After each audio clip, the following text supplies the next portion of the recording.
So for those of you who don't have a cell phone, which is a few of you, when you receive a phone call that says private number, 99% of the time, it's a telemarketer call of some sort. So it surprised me when my thumb slid across the screen and answered it without thinking about it. Because usually I just let them, especially if I'm busy. And I was running out of the house about a week ago, a little more than a week ago, with Felix and Eliza and Jordan. Jordan was getting to work. And I'm busy running around, and I, just slide it and go. Oh. So I answered the phone, and someone was on the line and said, "Hi, Pastor Phil, I have some money for your church." So I didn't know who the phone number was, obviously, or who it was from. I didn't recognize the voice. I didn't know who this was, and they didn't identify themselves. But that was good news, right? "Hi, Pastor Phil, I've got some money for your church." So while still confused about who it was, I said, "Okay, great, I'm listening." And she says, "I have been approved to get your church a loan of up to $500,000. Cue the eye roll that, of course, she couldn't see. But I try to keep my chipper attitude. I did have a very chipper attitude. I always try to have a chipper attitude when I answer the phone. It's a telemarketer. We get a lot of them actually at the church number. Because I realize people, and most of them are just people trying to make a living. They don't like doing what they're doing. They probably get enough people screaming at them, yelling at them, chewing them out. "Why are you bothering me?" So you try to be positive, right? By the way, the same goes for retail.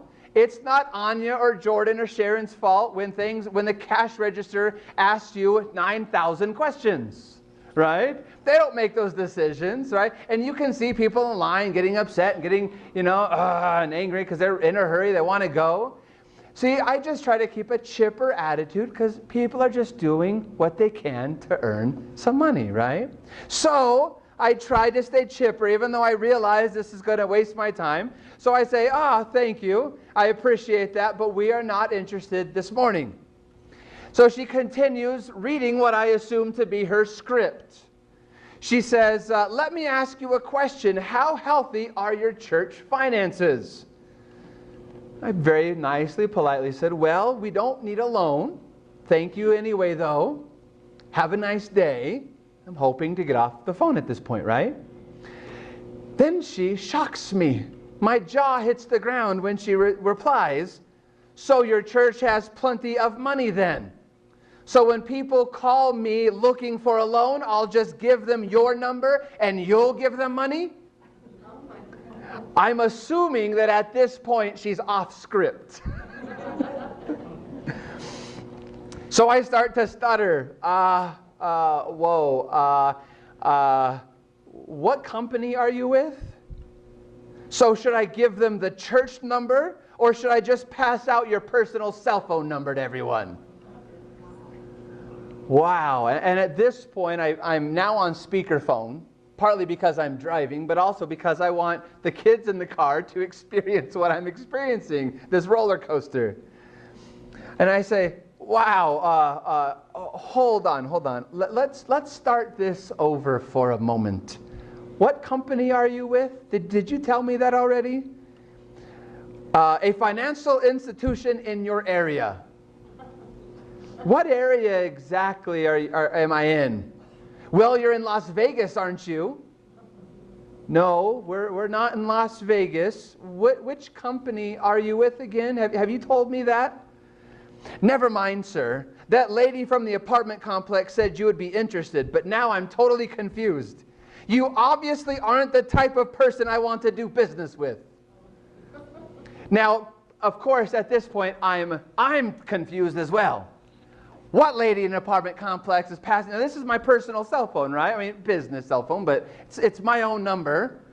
What lady in an apartment complex is she talking to? What's going on? But I can agree with her on one point. I'm definitely not the type of person who wants to do business with her. So that at least she got right. She figured that out at least. So I said, "Hold on. I need to know if you're going to pass out my contact information to people. Was that just poorly worded, or were you threatening me? You obviously are not a man of God, and there is no way I'm doing business with you. And I said, okay, that's fine. But what about my cell phone number? Are you going to be passing that out? Click, she hangs up the phone. So I want you to evaluate this for a moment. This is going to sound very redundant, very elementary, but it's important to the purpose of the lesson today. Let's evaluate what happened there. Now again, I had it on speakerphone, kids got to hear it, and so as we got to Vaughn's, Jordan went to work at Kmart, we went to Vaughn's to get a few things, and so this became a lesson for me to talk to the kids about scams and phones and all that kind of stuff. So I'm reviewing the things that were obviously meant that this was either a telemarketer gone bad because of a stressful day, or a scam. I don't know which one, but it was obviously one of the two. So I point out to the kids, number one, private number, that's your first clue, that this is something, not someone you know. She spoke like we knew each other, like we were friends at the beginning, right? Hi, Pastor Phil, right? So she was chipper and on my side. Obviously, it turned into, again, either a telemarketer call or a scam. When I turned it down, she asked about the church financial situation, which of course I wouldn't have shared. If she had just come to church, she could read it out of the foyer. It's right on the wall, right, Daryl? But she got upset at me for not giving her what she wanted. She would not identify her company. She didn't know where we were. She thought we were in Las Vegas. And then when all else failed, she insulted me by telling me that I wasn't a man of God. Okay, what does all the evidence very, very, very clearly point to? This is not a normal conversation. This is either, again, telemarketer call gone bad or a scam. All the evidence is clear, right? Is anyone confused on this point? No one in this room is confused. This is what we can agree, it's one of those things. Probably someone just wanting church bank account information, someone probably just wanting my social security number, something to do with that, right? I ran this story by the kids because my kids love to tell me if I'm wrong. And if I had twisted any of that story or misremembered any of that story, they would have loved to tell me. And they said, yeah, you told the story as it happened. Yet, as I hung up the phone, and for the next several hours, I think this was a Friday afternoon, for the next several hours, all I could think was, why didn't she think I'm a man of God? Did I treat her unfairly? Did I make God look bad? She knows I'm a Christian. She knows I'm a pastor. She knows I'm a Seventh-day Adventist. Did I make pastors or Christianity or the Seventh-day Adventist church look bad? What did I do to make her feel so upset? And again, I even asked Felix and Liza, was I rude to her? I was asking about it while we're walking aisles in Vaughn's. I'd stop and, did I say something rude to her? And they say, no, you were totally nice. And it just kept plaguing me, this questioning of my heart. Now, I want you to know that at the very heart of these questions that I was dealing with, it was not confusion. It might sound like confusion. It might come out as confusion. But at my very heart, it wasn't confusion in my mind. In my very heart was the emotion that I call self-doubt. Self-doubt. Now, I'm purposely staying away from the word pity as we discuss this, because I believe that pity can be a good thing. Pity gets a lot of negative connotations when we use that word pity, especially if we say self-pity, because, sometimes we get addicted to playing victim or things like that. But I'm not talking about pity so much, but just self-doubt, not believing that I could do something right. Pity can be good. Think about the Good Samaritan. What got the Good Samaritan helping this person on the side of the road? It was pity, right? Pity is a godly emotion when we feel it for others and when we feel it for ourselves, but it's supposed to lead us to fix a bad situation, right? Or to turn to God, not to dwell on it and drown in pity. But self-doubt better describes what we're conversating about this morning. So I played the conversation over and over and over again in my mind. It was bugging me. And let me be clear, family. This is very strange. It's weird. I know that. I accept that. Why, when all the evidence said this was obviously not my fault, it's strange and weird that I take it so personally and want to know what did I do to cause that. But while it's weird and strange, it's my reality, and it's very common in my life, and I bet I'm not the only one in the room who feels that way. Totally and completely a scam of some sort, but I spent so much brain power finding a way to blame myself. So much self-doubt, and trust me, my brain enjoys finding ways to blame me. Even when it's clearly not me, I'm programmed to sometimes even twist it and point the fingers at myself. I won't ask you to raise your hands, but I'm sure I'm not the only one. You see, I have trouble when I do good things. I don't believe that they're good enough. When I do unwise things, I treat them as if they're worse than they really are. When others do wrong things to me, I find ways to apologize. I don't seem to ever believe in myself. I don't trust my own experience. I don't trust my own thoughts many of the time. Just a few weeks ago, our softball league, our city softball league, wrapped up its season, and our team was in the playoffs. And we were late in the game. I was the pitcher. And we were late in the game of our first playoff game. We were in a very close game. Scores, I think, were identical at this point. The team that we were facing had 2 outs. They had their best batter at the plate. And if you don't know how softball works, or at least slow pitch softball, when a co-ed league, when a guy comes up to bat, you cannot purposefully walk them without consequences. In other words, I can't just roll the ball down like it's bowling and walk him to first like in real baseball. In slow pitch co-ed, if you walk a guy without any strikes, without getting at least 1 strike, they would go to second. The girl or the lady behind them would go to first, and then the next guy batter would come up to bat. So, in this situation, with their best bat coming up and the bases loaded, I don't want to walk this guy without a strike. But on the first pitch, he hits a foul ball. And I instantly now don't need to sweat it. I don't need to worry about it. I'm sorry, the bases weren't loaded. There was no one at third. I can now, literally like I'm bowling, roll the ball down to him and purposely walk him, and he goes to first. The young lady behind him, and it's not because she was female, she just wasn't very good at softball yet. I'm sure she's learning.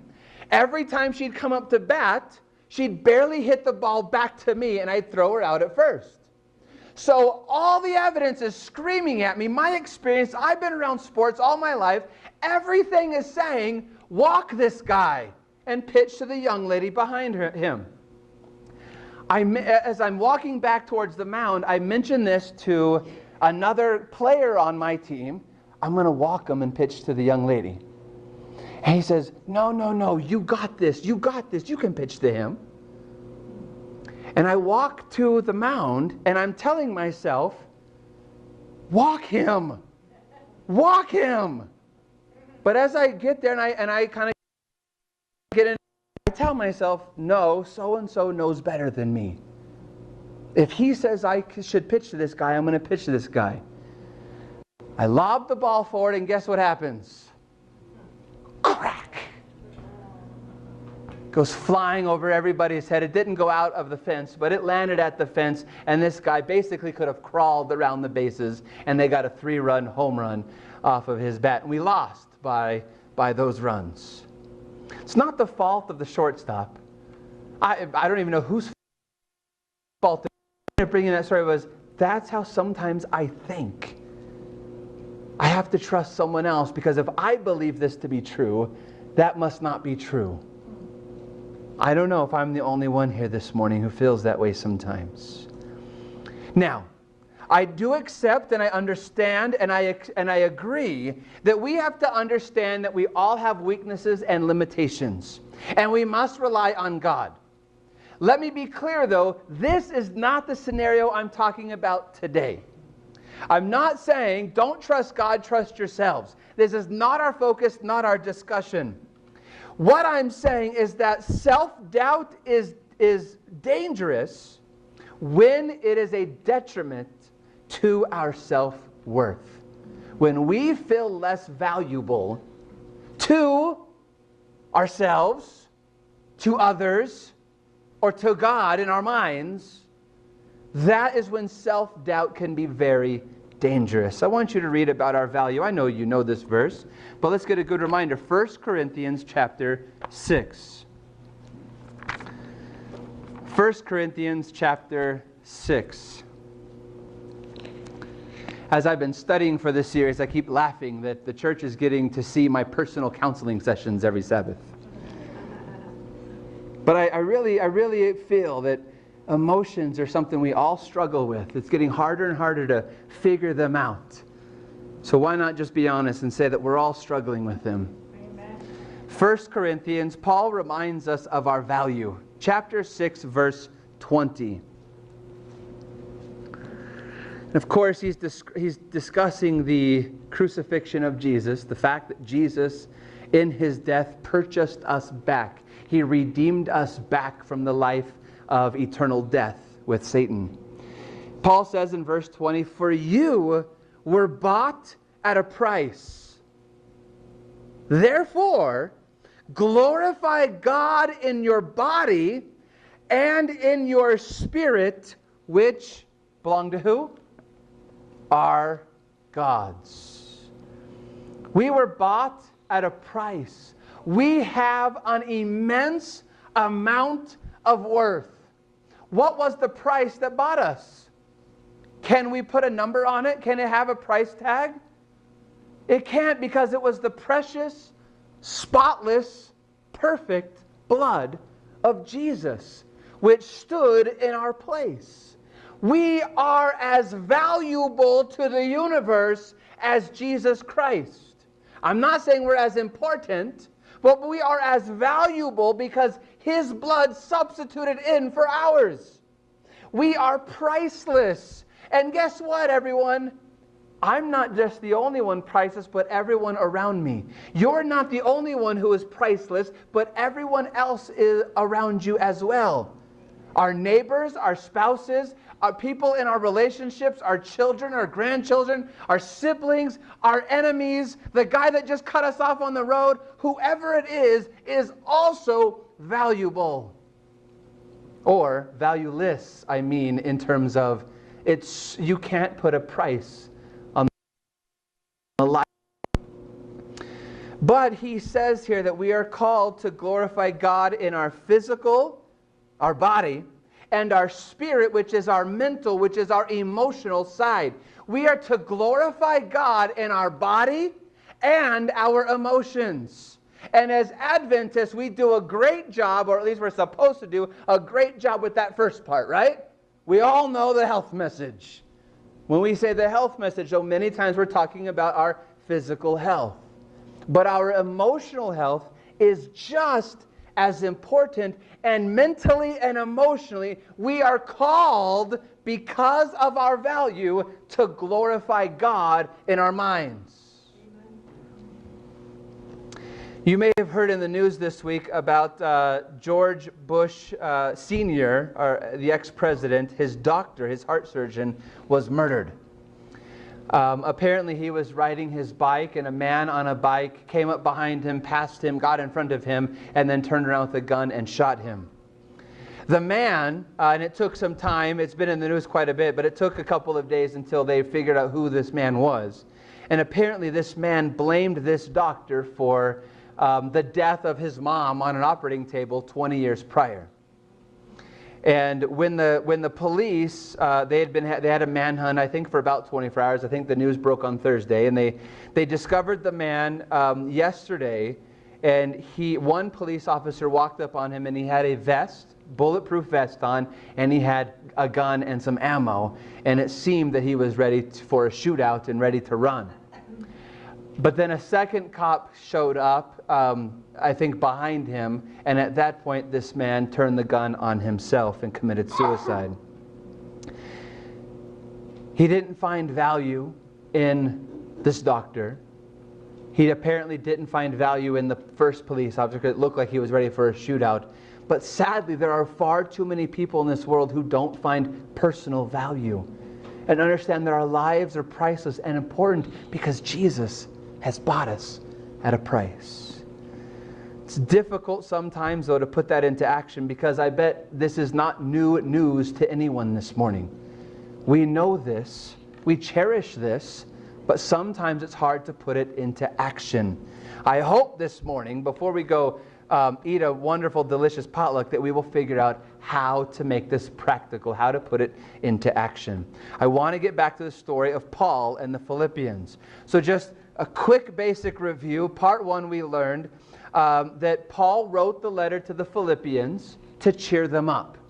We learned in part 2 why.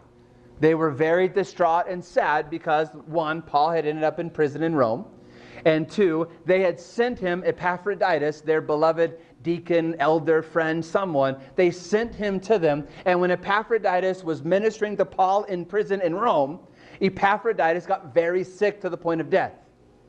And so the Philippians back in Philippi, they hear about this, and they are so worried about it that it's detrimental to the church. They're so emotionally distraught that the church is falling apart. Now, what they don't hear through the rumor weed, because we love to pass on the bad news, right? They don't hear that Epaphroditus has been healed, that God has saved his life and he's strong again, but they don't hear that. Paul and Epaphroditus back in Rome hear that the Philippians are sad and distraught. And apparently Epaphroditus can't keep his mind anymore on Paul or ministering to Paul. He starts worrying so much about Philippi that his brain isn't there. And we notice in part 2 that they make a decision based on emotions, and they send Epaphroditus back. What we don't know, and I mentioned this last week, was whether that was a good idea or not, whether it worked or not, or whether that backfired or not. We don't know. But we looked at the fact that they made this solely based on, according to Scripture, there is no reference at all to we fasted, we prayed, we gave it to God, and God told us. It was, you're so sad and he's sad, we've decided to send him back. They made this decision based on emotions. We also noticed in this series that Philippi and Paul have a very close, loving relationship. You might be able to say that they're his favorite church plant that he's made. He has a special bond with this church.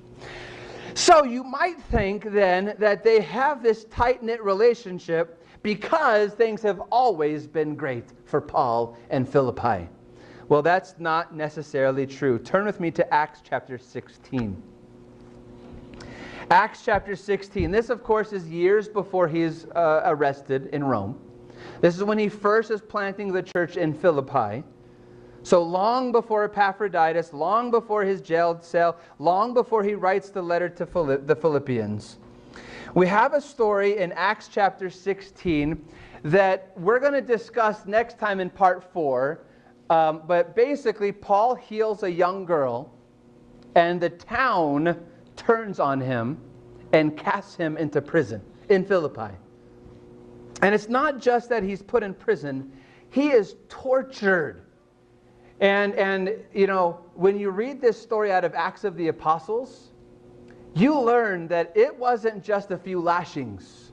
She's not gory violent, but you can be clear as she describes it that it was gory violent.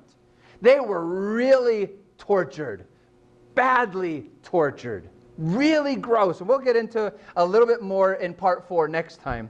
But let's pick up the story here. They're tortured, and they're taken to an inner cell, and they're shackled down. So in Acts chapter 16, starting at verse 22, it says, "Then the multitude rose up together against them, and the magistrates tore off their clothes and commanded them to be beaten with rods. And when they laid many stripes on them, they threw them into prison, commanding the jailer to keep them securely. Having received such a charge, he put them into the inner prison and fastened their feet in the stocks. Paul had done something really great here, wonderful here. He had freed a young lady from devil possession. He had bought her freedom through Jesus Christ, a wonderful, beautiful miracle, and this is how he is repaid. With a gory, violent torture and shackles in the innermost cell. He'd done all these great things, and he was beaten for it. And boy, oh boy, what a perfect opportunity to doubt himself and doubt his actions. To lay there in prison and to moan and complain, I always make these dumb mistakes. Nothing I ever do works out. Oh, the world hates me. I'm such a doofus. I'm doing these awful things. What a perfect opportunity for him to fill the way that Phil fills. Or maybe some of us today, when things don't go right. Nothing I do is ever right. This is why I shouldn't trust myself. This is why I need to do these things better. But rather than feeling that way, catch what it says in verse 25. What is Paul and Silas, and maybe even Luke? Luke does not say he's there, but several times in the story he says we. So maybe Luke is there as well. Verse 25. But at midnight, Paul and Silas were praying and singing hymns to God, and the other prisoners were listening to them. What were they doing? Praying and singing. They're probably still bleeding. They're probably, I don't know, got flies on them. Maybe the mice are there. Maybe, all these awful things. They've got open wounds. And they're shackled down in the innermost cell. So are they getting any sunlight? I know it's midnight anyway, but is there any sense of fresh air? Any sense of the outside world? They're in the innermost cell. And rather than looking at their own predicament, rather than evaluating their own actions, they're singing to God. What a beautiful thought and challenge to us in our pain. To turn to God and to sing. To sing. Why do we sing? What do you think why do you think they're singing? This is rejoicing. This is worship. This is praise to God for what's going on in their lives. Now, Luke makes specific mention that the other prisoners were listening. The other prisoners. Who were these other prisoners? Well, they weren't part of their crew. They weren't in there for preaching the name of Christ. These are people who are wicked or accused wicked. But I'm sure in that crowd there are wicked people, criminals who have done bad things, awful things. And they are listening to these Christians in the most inner cell, singing. Wow. Why does Paul make mention that the prisoners are listening? Verse 26. Suddenly there was a great earthquake, so that the foundations of the prison were shaken. And immediately all the doors were opened, and everyone's chains were loosed. How many doors were opened? All. How many chains were loosed? Everybody's. This is Paul, Silas, probably Luke, and all the other criminals. These are wicked people. These are criminals. Or falsely accused people. What would you imagine they would all do? You would assume, and they would take off running, right? They're out of there. Because either they're falsely accused, or like, no, I want out of here, or they're just wicked, like, yay, let's go on another spree. Did you hear about the guy who was fighting around and bugging the bison in Yellowstone this week? Did you see the video of that? This guy got out of his car, and there was a bison in traffic, and he was, going all bullfighter on the bison. trying to tease and as it was patient and wise. It started to walk away at one point, and he started like growling at it, like going all gorilla style on it, like trying to get it to come back. Apparently, 2 nights before, he had been arrested for drunken and disorderly conduct in another national park. The night before, he had been cited for being drunk and loud in a hotel room. And then he did this the next day in Yellowstone and was arrested. And I think they said he was drunk and that's why he was doing these things. He was on a spree. 3 different national parks in 3 days and committed crimes in all 3. This is the kind of people we're talking about who were in this prison cell. They should have been the first ones out the door. But when the Philippian jailer shows up and realizes that, well, he assumes that everyone has escaped, what does he do? He turns the sword on himself, the knife on himself, and goes to kill himself. And Paul cries out, "Don't do that. We are all here." Who's we are all? Who was still there? Everybody. Not just Paul, Silas, and Luke. Everybody was still there. Why? Because in their singing and rejoicing, they had witnessed to the crowd, and the crowd now trusted Paul to decide what they were going to do. Amen? If Paul had sat there, we do this on social media, by the way, but if he had sat there and said it out loud because he didn't have social media, "My life is so awful. I hate my life. This is so terrible. I hate everything. Everything goes wrong." And maybe we do that on social media. Maybe if he had done that out loud, but some of us do it mentally, and I do it mentally. I think that about myself and to myself. But rather than doing that, Paul, Silas, and Luke are praying and singing rejoicing worship. They're giving their hurt, their pain, and their emotions to Jesus. They're saying, "Lord, we preached your name and you said you'll be with us no matter what, so we're in it with you. We're all in. Whatever happens, don't let me feel ashamed. Don't let me feel cold. Don't let me feel hungry. Don't let me feel thirsty. Don't let me feel like a victim. Don't let me remind myself how awful my decisions are sometimes and how bad things happen when I make good decisions. Just be here with me." The crowd of criminals. You know, people on social media, not all of our friends are Christians. And so when us Christians are talking about the bad, listen, there are bad things in life. Life is hard, very hard. But when we are broadcasting to the world, everything is terrible, I hate my life, even if we do, what do the non-Christians think about Christianity? Look at those Christians, it's no different. They don't have hope either. They don't have victory either. In our pain, and pain is real, it hurts, this world is dark, but in our pain, we are reminded by Paul to be praising God through it all. To let Jesus lead. It's not just the prisoners either who stayed. It's not just the prisoners who were witnessed to.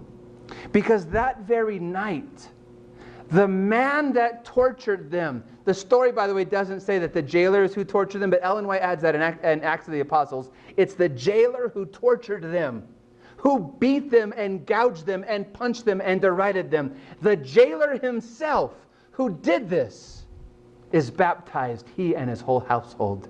Amen? There was no self-doubt and self-pity, not for a second, neither one, even though we're focused on self-doubt. There's none of that in this story. They were focused on God and God alone. They were cold, hungry, and tortured, yet they rejoiced. Now, we're running way late, so get comfortable. Now, they are released the next day. They are released out of the Philippian jail the next day. And according to the book of Acts, they go to Thessalonica. Years later, Paul is writing a letter to the church in Thessalonica. And he's reminding them of, hey, remember that time I showed up and I had all those wounds and I had been beaten in Philippi? And so let's turn to Thessalonians and see what he says about that moment. 1 Thessalonians chapter 2. 1 Thessalonians chapter 2.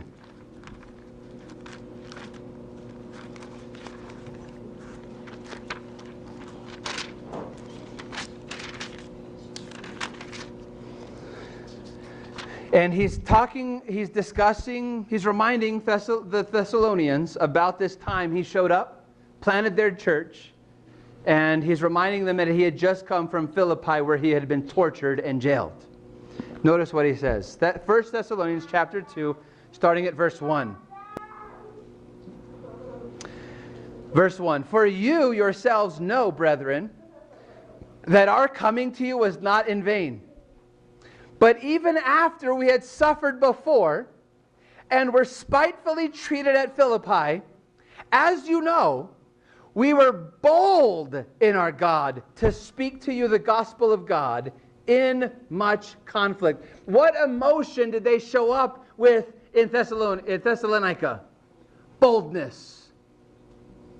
Did you catch that? They didn't show up saying, "Oh me, oh my, what an awful, terrible thing we did in Philippi. You should hear what happened to us. We made a terrible decision." Now, again, I'm not saying it was a bad decision. Sometimes we think that about ourselves, right?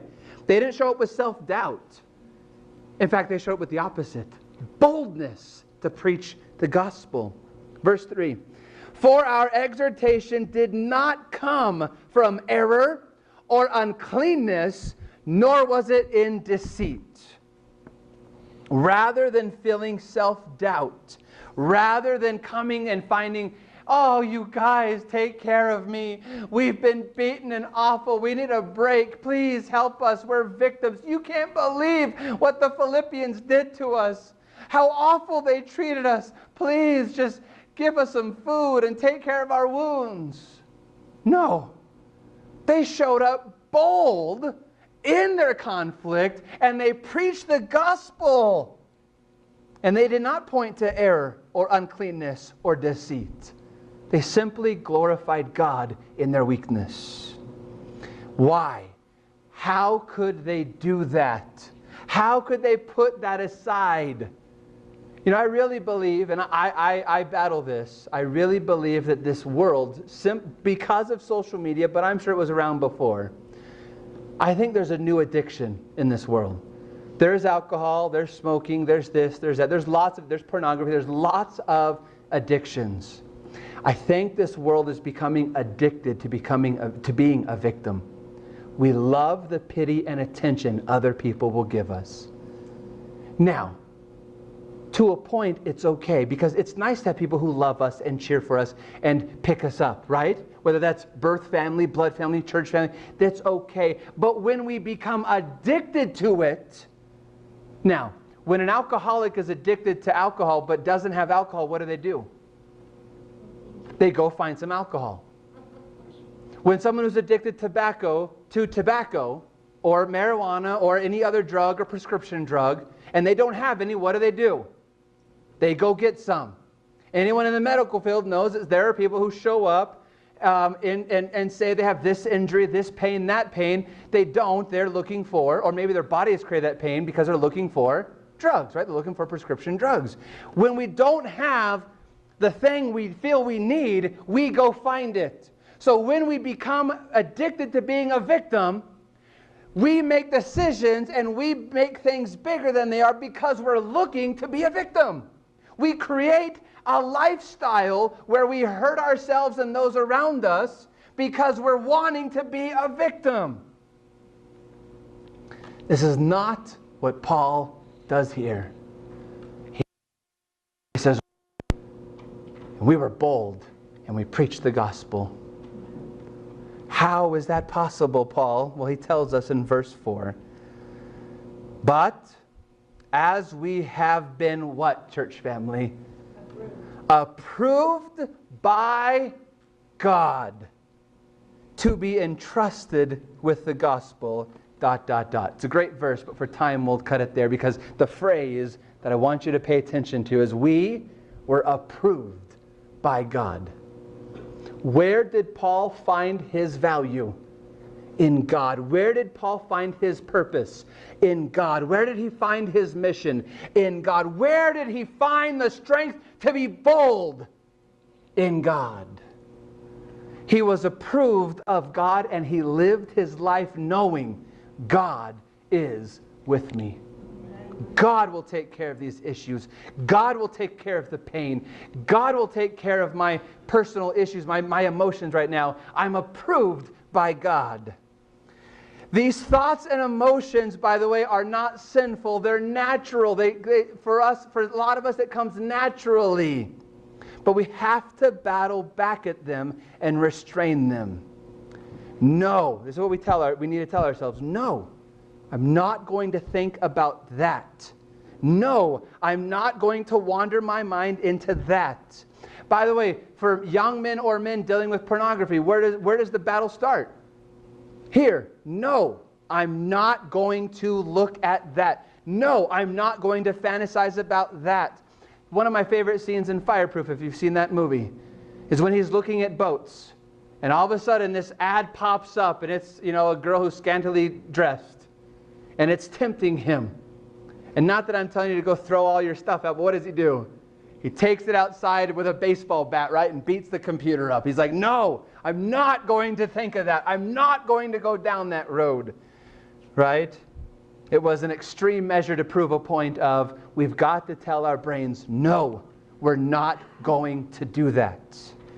We have to tell ourselves, yes, this is what I'm going to think about.